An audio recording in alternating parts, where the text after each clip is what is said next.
할렐루야. 네, 오늘 우리가 읽은 이 본문의 말씀은 지난 부흥회 때 강사 목사님께서 전해주신 말씀인데, 제가 좀 더 구체적으로 우리가 이제 새생명 축제를 마치면서 믿음이 어떻게 시작되는지, 오늘 본문의 회개는 또한 무엇인지, 또 믿어야 될 대상들은 누구인지를 좀 다시 한번 좀 보려고 이 말씀을, 제가 사실은 오래전부터 이 말씀을 한번 봐야 되겠다 생각을 하고 오늘 이렇게 보게 되었습니다. 누가복음 15장에는 잃어버린 것 찾는 이야기가 세 가지 나옵니다. 잃어버린 양을 찾는 이야기, 잃어버린 동전 드라크마를 찾는 이야기, 세 번째 잃어버린 아들을 찾는 이야기가 나옵니다. 그러니까 주제는 잃어버린 것 찾는 이야기가 15장이겠지요. 그런데 그 결과에 대해서 아주 첫 번째, 두 번째 이야기에서 똑같이 말씀을 합니다. 누가복음 15장 6절에 보면 잃어버린 양을 찾았어요. 집에 와서 그 벗과 이웃을 불러 모으고 말하되 나와 함께 즐기자. 나의 잃은 양을 찾아내었노라 하리라. 잃은 양을 찾았다고 이웃을 불러 초청하는 거예요. 동전을 찾고도 그렇게 말합니다. 15장 9절에 보면 또 찾아낸 적 벗과 이웃을 불러 모으고 말하되 나와 함께 즐기자. 이런 드라크마를 찾아내었도다 하리라. 이런 것을 찾고 나서는 다 집에서 잔치를 하는 거예요. 잔치를 합니다. 그리고 또 똑같이 말하는 것이 15장 7절과 15장 10절에 이렇게 정리를 하면서 말합니다. 7절을 같이 한번 읽어보겠습니다. 15장 7절. 네. 지금 어디에 갔는지 헷갈리죠? 예, 지나갔습니다. 네. 같이 한번 읽어보겠습니다. 시작. 내가 너희에게 이르노니 이와 같이 죄인 한 사람이 회개하면 하늘에서는 회개할 것 없는 의인 아합으로 말미암아 기뻐하는 것보다 더 하리라. 10절 말씀도 똑같이 말합니다. 내가 너희에게 이르노니 이와 같이 죄인 한 사람이 회개하면 하나님의 사자들 앞에 기쁨이 되느니라. 잃어버린 걸 찾았는데 죄인 한 사람이 회개한 거라고 이렇게 설명을 합니다. 그러면 하늘에서도 기쁨이 가득하다. 땅에서는 이웃을 불러놓고 잔치를 하고 하늘에서도 기쁜 잔치가 벌어진다. 이렇게 말합니다. 그러니까 이 잃어버린 걸 찾았다는 것은 죄인 한 사람이 회개하는 그런 이야기다라고 볼 수가 있습니다. 2000년 전에 예수님께서 이 땅에 오셨습니다. 그리고 잃어버린 양 죄인들을 찾으십니다. 이 세 가지 비유에서 다 찾아내십니다. 잃어버린 것은 반드시 찾아냈습니다. 실패하지 않으십니다. 그리고 기쁨이 가득합니다. 자, 그러면 우리가 좀 살펴봐야 될 게 있는데, 어떻게 잃어버렸다는 건지, 잃어버린 아들들은 오늘 이 본문을 통해 볼 거예요. 아들들은 어떤 자들인지 그런 말씀을 좀 하려고 합니다. 그리고 두 가지 결론에서 회개하면 천국에서 기뻐한다 그러는데, 이 본문에서 아들 이야기를 통해서 회개는 무엇인가, 어떻게 하는 것인가를 좀 한번 살펴보려고 합니다. 아들 이야기를 좀 해보면요, 부자 아버지에게 두 아들이 있었어요.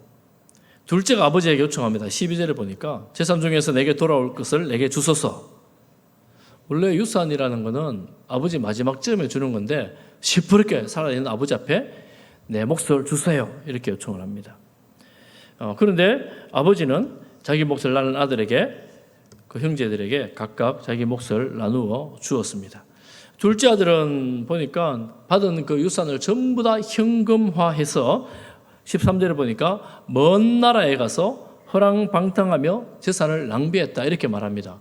먼 나라라는 것은 아버지의 영향을 벗어나겠다는 거예요.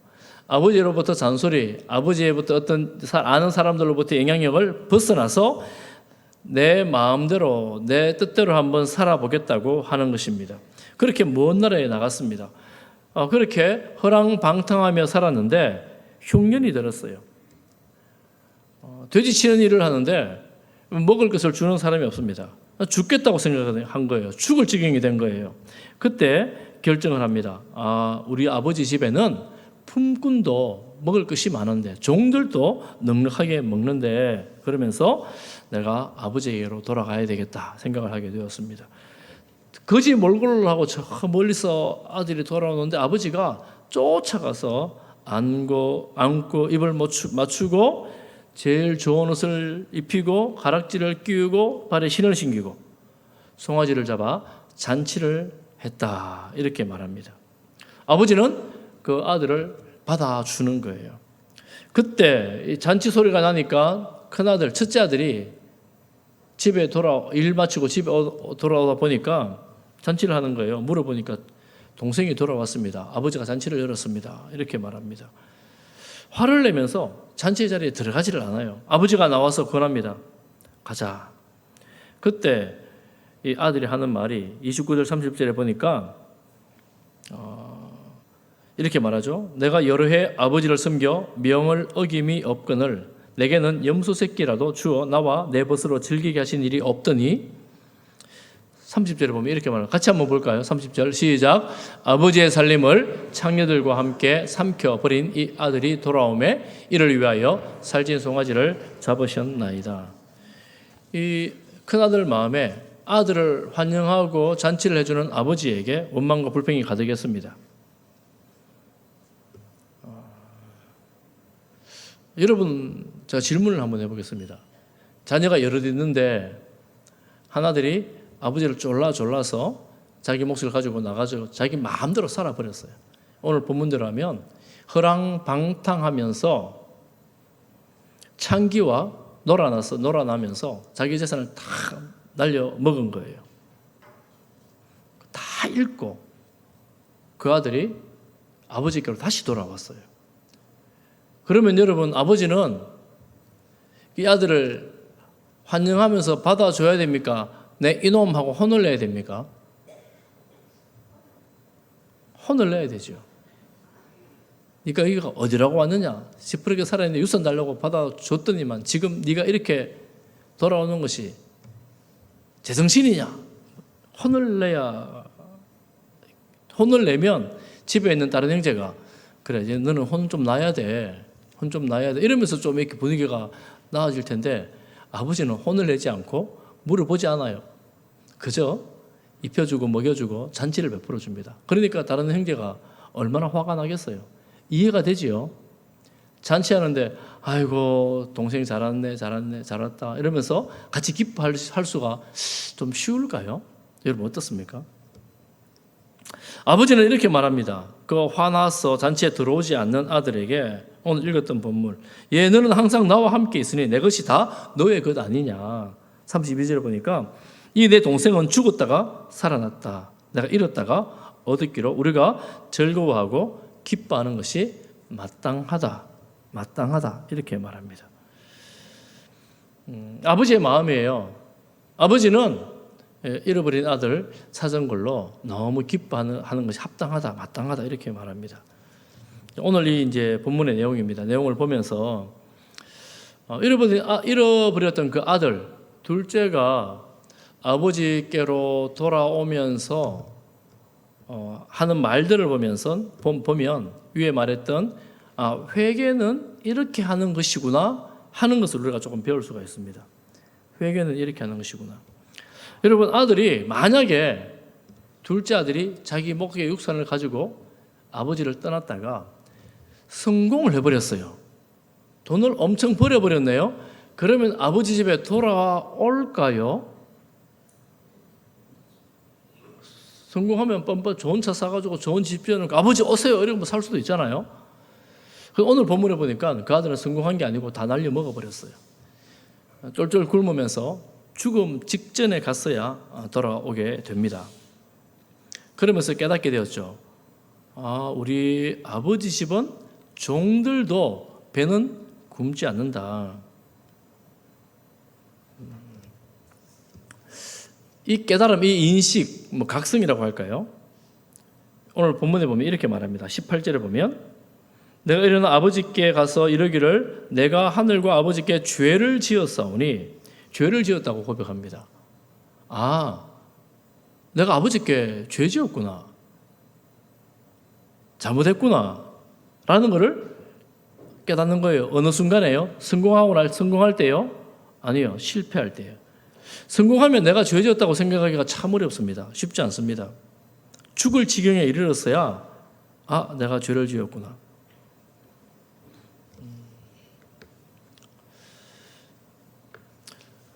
우리가 제가 많은 분들을 만나면서 가끔 이런 일이 있어요. 여러분 아마 여러분 역사 속에 여러분 인생 가운데 그런 일이 있을 것입니다. 이런 사건들이 있었을 거예요. 내가 사람들 앞에 고개도 들 수 없을 만큼의 비참했던 순간들, 무슨 말하기도 어려운 그런 순간들 아마 있었을 거예요. 내가 예수님을 믿는데 내게 왜 인생 이런 고난과 환난을 주시나 이런 생각을 하게 하는 그런 사건들이 아마 있었을 것입니다. 어떤 목사님이 이런 일에 대해서 이렇게 해석을 해요. 이렇게 설명을 합니다. 그때 고개를 들 수 없을 만큼의 그 비참함을 통해서 내가 평소 성공할 때 하지 못했던 겸손을 배우는 것이다. 겸손을 배우는 것이다. 그 사건이 아니면 그토록 겸손해질 수 없게 되기 때문에 그런 일들을 통하여 겸손을 배우게 된다라는 거죠. 그래서 성공만 하고 살았던 사람들이 겸손하기가 참 쉽지 않습니다. 그렇지만 이런 험한 일을 당하면서 머리를 숙이게 되고 겸손하게 되고 하나님 아버지를 찾아오게 됩니다. 그렇게 본다면 우리에게 그 실패가 인생의 실패가 아니고 아버지께로 돌아나가게 되는 새로운 길을 여는 계기가 될 수 있다라는 것이죠. 그러니 이 아들은 그 순간에 언제요? 죽을 지경이 되었을 때에 비로소 겸손하게 되어 아버지를 기억하고 찾게 되었습니다. 죄를 지었다는 것을 알게 된 겁니다. 여러분, 회개는 이 각성에서 시작합니다. 이 자각에서 시작합니다. 아, 내가 죄를 지었구나. 죄가 뭔데? 아버지를 떠난 것이 죄였구나 라는 것입니다. 아버지를 여기지 않고 아버지를 벗어나려고 애썼던 것, 그것이 죄였구나. 이 각성에서 회개가 시작이 되어집니다. 여러분 요즘 살기가 괜찮으십니까? 나라에서 주는 돈 다 받으셨죠? 혹 안 받으신 분인지 모르겠습니다. 공짜는 빨리 써야 된다면서요. 저도 다 써버렸어요 벌써. 그런데 조금만 더 생각해 보면 이게 어디서 난 거지? 이거 누가 갚나? 이거 어떻게 되는 거지? 우리 아들들이 고생하는 거 아닌가? 이런저런 복잡해지는 생각들이 있는데 더 이상 생각하고 싶지 않잖아요. 그래, 주니까 쓰고 말지 이렇게 생각하고 써버리는 거죠. 여러분, 왜 돈을 줍니까? 나라 경제가 몹시 힘들거든요. 어렵거든요. 그런데 어떻게든 돈을 줘가지고 쓰면 돈이 좋을 것 같으니까 돈을 주는 건 아니겠습니까? 그만큼 힘들다는 이야기입니다. 힘들다는 이야기는 고통을 수반하는 거죠. 여러분, 이 경제적인 힘든 일들은 어떻게든 경제적으로 돈으로 해결할 수가 있습니다. 그런데 경제적으로 해결할 수 없는 내 한계와 능력을 벗어나는 그런 힘든 일들이 있습니다. 질병도 그런 질병들이 있어요. 또 허무함이 있고 외로움이 있습니다. 우리나라에서의 자살률은 세계 최고가 된 지 아주 오래입니다. 왜 이렇게 많은 사람들이 스스로 목숨을 해야 할까요? 외로움, 고독, 허무함 이런 것들은 해결하기가 쉽지는 않습니다. 그런데 성경에는 이렇게 말해요. 오늘 이 말씀을 통해서 죄는 무엇이냐? 문제는 무엇이냐 하면 하나님을 떠난 것이다. 아버지를 떠난 것이다. 이렇게 말씀합니다. 여러분 어떻게 생각하십니까? 하나님을 떠나면 인생의 공고함과 결핍이 찾아와서 내 인생이 땅바닥을 기게 되는가? 여러분 동의가 되십니까? 성경은 그렇게 말합니다. 하나님을 하나님으로 섬기지 않고 창조주로 섬기지 않는 인생에게는 환난과 고통이 따른다고 말씀을 합니다. 그리고 결과는 죽음이다라고 말씀을 합니다. 그러니까 회개는 내가 하나님을 떠났습니다. 하나님을 창조주로 인정하지 않았습니다. 라는 인식, 그리고 내가 죄를 지었습니다. 하는 고백, 이런 것들로 시작합니다. 여러분 조금만 더 생각해 보면요. 평생을 살았는데 곤고하고 외롭고 내가 살아온 게 맞나 후회만 되고 그리고 불안, 염려만 가득하다면 혹시 우리가 신앙생활하는 여러분들에게도 이런 것들만 남아있다면 한번 생각을 해봐야 돼요. 고민을 좀 해봐야 됩니다. 내가 예수 믿는데도 왜 외롭고 맨날 슬프기만 하고 불안하기만 하고 염려만 남아있는가? 주님을 믿으면 기쁘다 그러고 평안하다 그러는데 왜 경험되지 않는가? 나는 하나님을 내 아버지라고 부르면서 그 아버지를 내가 누리고 있는가? 이런 생각을 좀 해봐야 된다는 거예요. 여러분, 통장에 돈을 잔뜩 쌓아놓고 병원비 위에는 더 쓸 수 없는 지경에 이를 때가 있습니다. 그러면 통장에 돈 쌓아놓은 게 무슨 소용이 있겠어요? 그래서 어른들 걸어 다닐 수 있을 때 열심히 걸어 다니라고 제가 말씀을 합니다. 다닐 수 있을 때 열심히 다니시기를 바랍니다. 그럼 맛있는 거 있거들랑 찾아가셔서 사 드시기를 바랍니다. 아이고, 나 혼자 못 가요. 데리고 갈 수 있는 사람한테 내가 맛있는 거 사줄게, 가자 그러고 사주세요. 여러분, 사놓고 있으면 그 누가 다 가져갑니까? 아이고, 아들에게 줘야죠. 아들 주면 어른들 잘 모시던가요? 여러분, 살아있을 때, 다닐 수 있을 때, 드실 수 있을 때 다니고 쓰시기를 바랍니다. 교회 강연에서 이런 말씀을 드려도 되나요? 근데 여러분, 노년이 너무 슬프거나 외롭지 않기를 바랍니다. 노년이 즐겁기를 바랍니다. 그렇게 하나님 앞에 나오다가 오라 하면 그 전주에 예배 드리고 그 주에 하나님 앞에 가면, 여러분, 복된 죽음 아닙니까? 우리 백순영 목사님이 그렇게 가셨어요. 지난주에 예배 드리고 맛있게 식사하시고 교제하시고 그렇게 하시다가 오늘 이번 주 중에 금요일에 가신 거예요. 여러분, 우리가 늘 기도하고 바라던 바잖아요. 연세가 많이 드시면 몸 약해지고 움직이기 힘들고 어려워지고 질병이 우리 가운데 떠나질 않습니다. 그렇지만 하나님 안에서 죽음이 소망이 될 때 우리 인생은 위로가 있습니다. 두렵지 않아요. 염려가 아닙니다. 왜냐하면 내가 이 순간에 마무리할 때 하나님 앞에 설 수 있다는 이 확실한 믿음, 확실한 신앙, 이런 신앙으로 준비하는 것이 바른 믿음이 되는 것입니다. 그 땅에 살면서 주님을 생각할 때 위로가 있고 소망이 있고 기쁨이 있는 그런 삶이 되는 거예요. 여러분, 그러기 위해서 어떻게 해야 됩니까? 우리가 세상에서 뭔가 위로를 얻으려고, 세상에서 뭔가 만족하려고 하고, 세상에서 뭔가 기대어 재밌게 세상의 것만 추구하던 그 방향에서 당자가 아버지의 곁을 떠나면서 세상에서 내가 즐겁게 살아봐야지 하는 그 마음에서 이 방향을 좀 돌려야 돼요. 어디로요? 아버지께로. 아버지께로. 아, 내가 지금 잘못 가고 있는 거구나. 여러분, 친구들 있잖아요.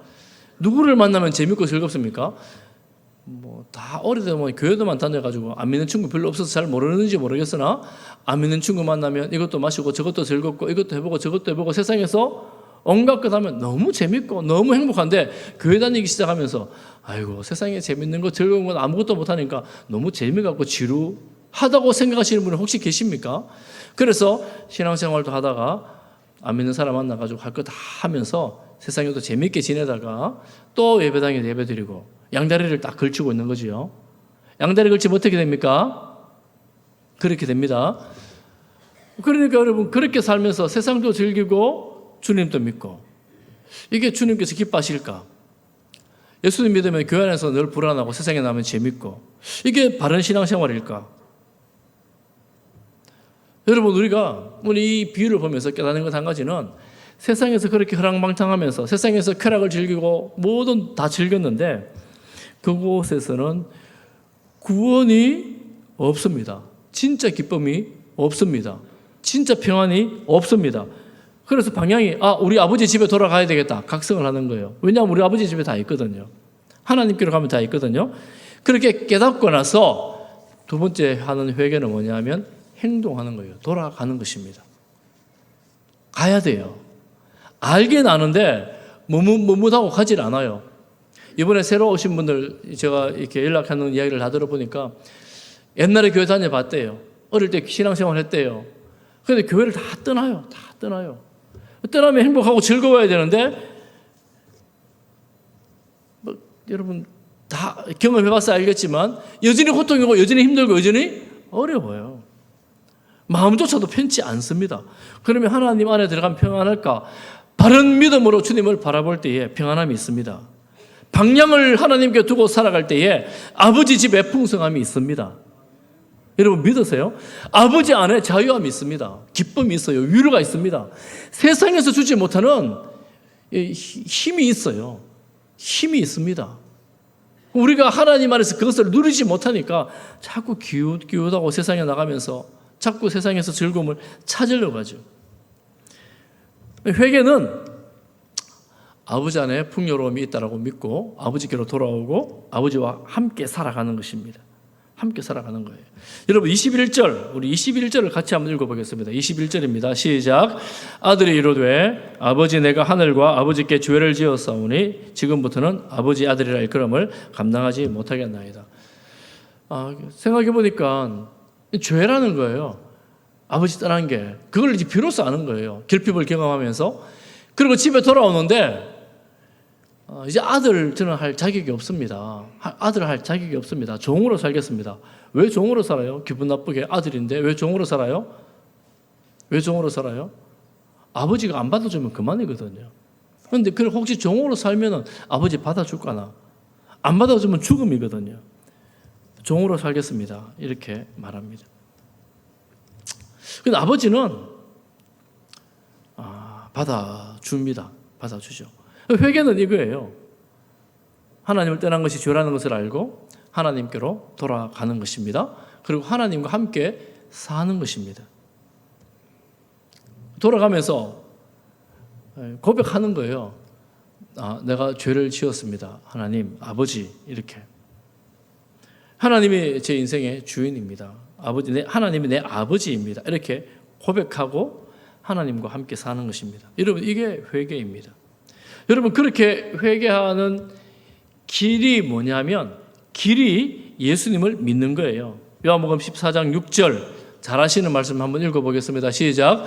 예수께서 이르시되 내가 곧 길이요 진리요 생명이니 나로 말미암지 않고는 아버지께로 올 자가 없느니라. 우리가 아버지께로 돌아가는 그 길이 예수님이에요. 그 길이 예수님. 그 예수님을 믿는다는 것은 내가 아버지께로 가는 길에 써 있다라는 겁니다.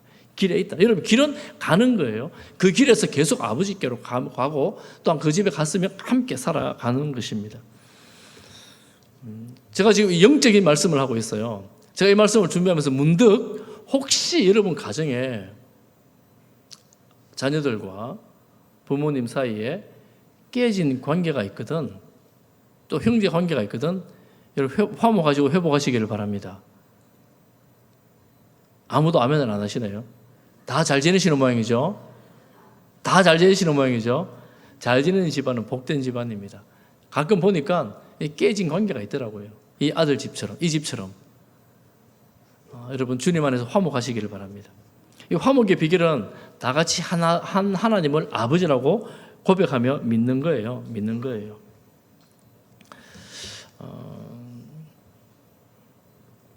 여러분 이 비유를 보면서 오늘 이제 우리에게 주는 교훈을 좀 들어야 되는데, 이 비유를 누구에게 했을까요? 여러분 성경 한번 보십시오.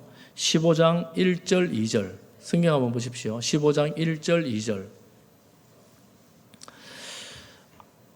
예수님께서 누구에게 말씀하셨나? 같이 한번 읽어보겠습니다. 시작. 모든 세리와 죄인들이 말씀을 들으러 가까이 나오니 바리새인들과 서기관들이 수군거려 이르되 이 사람이 죄인을 영접하고 음식을 같이 먹는다 하더라.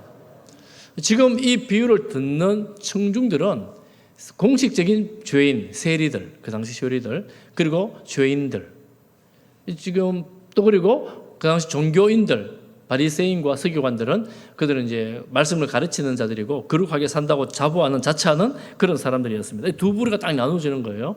이 말씀을 듣는 사람들이. 그러면 공식적인 죄인이라고 하는 세리들이나 이 죄인들은 나는 첫째 아들이라고 생각했을까요? 둘째 아들이라고 생각했을까요? 아니면 이 종교인들, 바리새인과 서기관들은 나는 첫째 아들이라고 생각했을까요? 둘째 아들이라고 생각했을까요? 여러분 생각을 한번 해보십시오. 지금 듣고 있으니까 예수님은 그들의 청중의 대상이 그들이니까 분명히 그들 중에 그들을 향해서 하신 말씀이죠. 말씀을 가만히 보면 여러분 나중에 집에 가셔서 꼼꼼히 한번 보십시오. 묵상하며 한번 보십시오. 가만히 보면 청중을 생각하면 이 탕자, 돌아온 탕자는 공식적인 죄인들을 이야기하는 것이고 스스로 거룩하고 말씀을 가르쳤던 서기관들과 바리새인들은 집에 있던 첫째 아들을 말하는 것이구나라는 것을 알 수가 있습니다. 그들도 알았어요. 당시에 듣던 그들도 알았습니다. 집에 있으면서 첫째 아들은 아버지 말을 너무너무 잘 들었어요. 아버지 말씀에 불순종한 적이 한 번도 없다라고 자부하며 살았습니다. 그런데 여러분 불평을 보십시오. 그 아들의 불평은 아버지 저한테 염소 새끼 한 마리 안 잡아줬잖아요. 저 아들에게 돌아온 아들에게 송아지를 잡아준다고요? 말이 안 됩니다. 이게 그 당시 바리새인들, 서기관들, 제사장들, 율법 교사들의 생각이었습니다. 왜냐하면 잘 살았거든요. 말씀을 다 지켰거든요.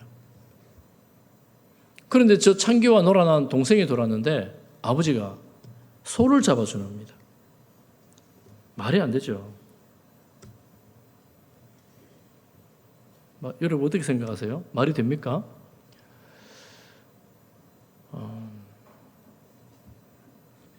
그 집에 있던 아들은 왜 아버지로부터 염소 새끼 한 마리를 못 잡아 누렸을까요? 너무 무서웠을까요? 왜 아버지 하나님 앞에서 자유함과 기쁨을 누리지를 못했을까요? 왜 종처럼 매여 살았을까요? 율법주의자들은 여러분 그렇게 될 가능성이 아주 많습니다. 법을 지켜야 되고 법을 지키지 않는 자들에 대해서 비판하고 정죄함을 일삼는 사람들, 이들이 그런 일을 대표를 합니다. 하나님, 나는 저 죄인들과 같지 않게 해주신 것을 감사합니다라고 기도하는 것 정말 위험한 일이죠. 왜냐하면 하나님 보시기에 너는 깨끗하냐라고 물으면 나는 깨끗합니다라고 말하기가 쉽지 않죠. 아쉽게도 여러분 12절을 한번 보십시오. 본문 12절 말씀. 15장 12절 말씀 하반절에 보니까 이렇게 말합니다. 하반절에 보니까 뭐라고 말합니까? 아버지가 그 살림을 각각 나누어 주었더니 이 둘째 아들이 자기 몫을 요구했는데 하나님 아버지는 각각 나누어 줬어요. 둘 다에게 준 거예요. 그런데 아들은 집에 첫째 아들이 어땠습니까? 둘 다에게 줬는데 하나는 나와서 허랑방탕하며 살아버렸고 하나는 고이 모셔두고 한 번도 써보지를 못하는 거예요. 아버지 눈치만 보고 누리지를 못하는 거예요. 이 사람들이 바로 그 당시에 신앙생활 잘한다고 자부했던 종교인들이었습니다. 기쁨과 평안은 남의 이야기였던 것이죠. 그러면서 오늘 이 말씀을 보면 이 첫째에게 있어서 둘째는 함께 할 수 없는 사람이었습니다. 예수님은 죄인들을 불러놓고 식사를 같이 하잖아요. 이 첫째는 죄인들과 함께 식사하는 건 말도 안 되는 그런 일이었죠. 오히려 분노하죠. 아버지 그러시면 안 됩니다. 저 둘째에게 소를 잡아주는 이런 일을 아버지 하면 안 되죠. 죄가 어떻게 놀았는지 아시잖아요. 그 논리로 예수님을 십자가에 못 박습니다. 죄인들과 함께 하니 저런 인간이 하나님 아들이라는 게 말이 안 되죠. 그들 관점에서는. 그런데 오늘 여러분 성경을 가만히 보면요. 탕자, 이 둘째 아들이 아버지에게 아들이 아닌 적이 없었어요. 내 몫을 주세요 요구할 때도 아들이었고 그 몫을 가지고 집을 떠날 때에도 아들이었고 그 몫을 가지고 허랑방탕하며 살 때도 아들이었습니다. 그러니 집에 돌아올 때도 여전히 아들이에요. 아들이 아닌 적이 없었어요. 허랑방탕한 아들도 아들입니까? 여러분 혹시 손을 들지 마십시오. 여러분 집안 중에서 자녀들 중에서 허랑방탕한 아들 가끔 한 명씩 있잖아요. 보면 정말 호적에서 빼버리고 싶은데 뺄 수 없잖아요. 하나님이 허랑방탕한 아들도 오늘 보니까 이렇게 표현합니다. 죽은 아들이다. 아들은 아들인데 죽은 아들이에요. 돌아오면 어떻게 돼요? 살아난 아들이 되는 거예요. 여러분, 그래서 기독교에 놀라운 진리가 이게 있습니다. 그건 뭐냐면 기독교는, 예수님을 믿는 종교는 윤리를 넘어 생명과 관련된 일을 가르치는 것입니다. 생명입니다. 생명. 사람들이 예수 믿으면 선하게 살고 착하게 살고, 물론 그렇게 살아야 돼요. 그런데 그것보다 더 중요한 게 뭡니까? 생명입니다. 생명. 예수 그리스도를 구주로 주님으로 믿는다는 것, 하나님을 아버지로 믿는다는 것은 생명을 얻는 거예요. 그런데 그 관계가, 아버지와 관계가 없으면 그 사람은 아들이지만 아직 생명이 없어요. 그래서 에베소서 2장 1절에 보면 허물과 죄로 죽었던 너희를 살리셨도다 말씀하는 거예요. 예수 그리스도를 믿을 때 비로소 생명을 얻습니다. 할렐루야. 하나님을 아버지라 부르는 그 관계, 하나님과 관계가 회복된 그 관계가 생명이 있는 관계입니다. 그 아들이 오늘 32절에 그러잖아요. 죽었다가 살아났다. 아버지가 아버지가 되고 아들이 아들이 되는 것입니다. 여러분, 기독교 신앙은 바로 이것입니다. 하나님을 아버지라 부르면서 아버지와 관계 속에서 살아가는 것입니다. 천지를 창조하신 하나님께서 우리 아버지가 되는 것입니다. 그리고 기독교의 신앙생활은 그 하나님 아버지와 함께 살아가는 것입니다. 함께 살아가는 거예요. 그렇게 돌아가는데 아들이 나는 자격이 없습니다 그러는데 아버지는 아들이야 품어주시고 안아주십니다. 사랑하는 성도 여러분, 우리가 하나님께서 아들로 받아주신, 딸로 받아주신 하나님의 자녀들, 하나님의 가족들이에요. 여러분 믿으십니까? 하나님을 아버지라 부르시잖아요.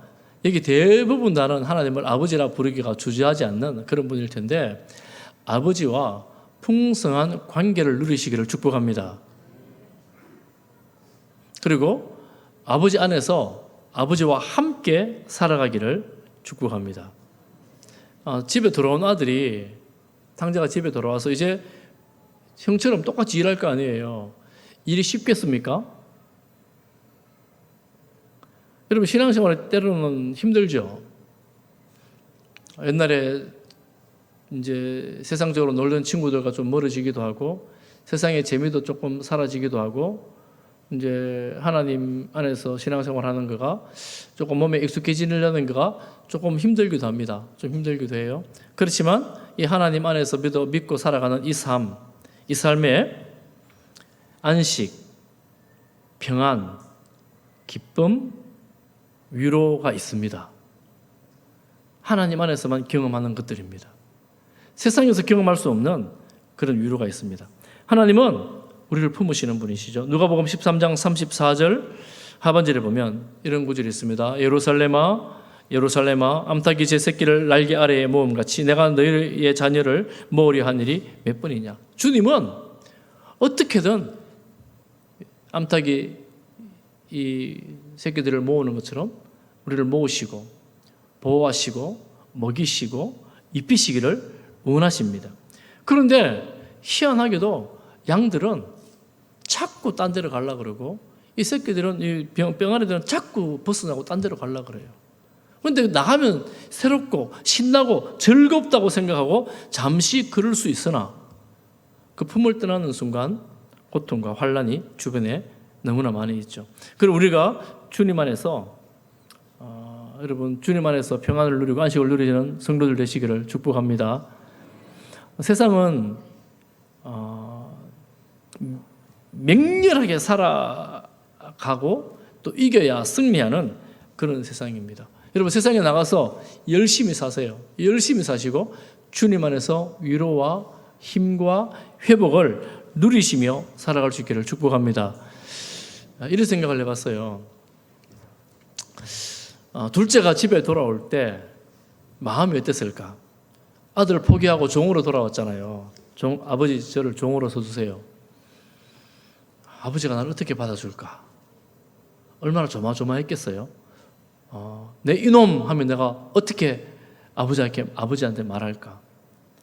이런 조마조마한 마음으로 아버지한테 왔는데 그 몰골이 씻지 못하고 지저분하고 거지 몰골로 아버지 앞에 왔는데 아버지가 덥석 안아주는 거예요. 덥석 안아주고 성경은 입도 맞춘대요. 냄새나는 그 입. 불결한 그 몸. 그런데 덥석 안아주면서 입도 맞추는 거예요. 여러분 어떨 것 같아요? 여러분 어떨 것 같아요? 눈물이 쏟아지지 않겠어요? 그리고 마음속에 살았다. 아버지가 날 버리지 않았구나. 나를 포기하지 않았구나.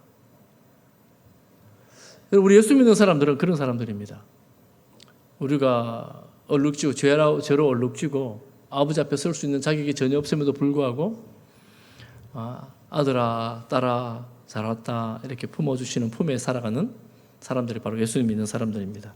여러분 이 믿음으로 주님 안에서 평안과 안식과 위로를 누리는 그런 복된 성도로 살아갈 수 있기를 주님의 이름으로 축복합니다.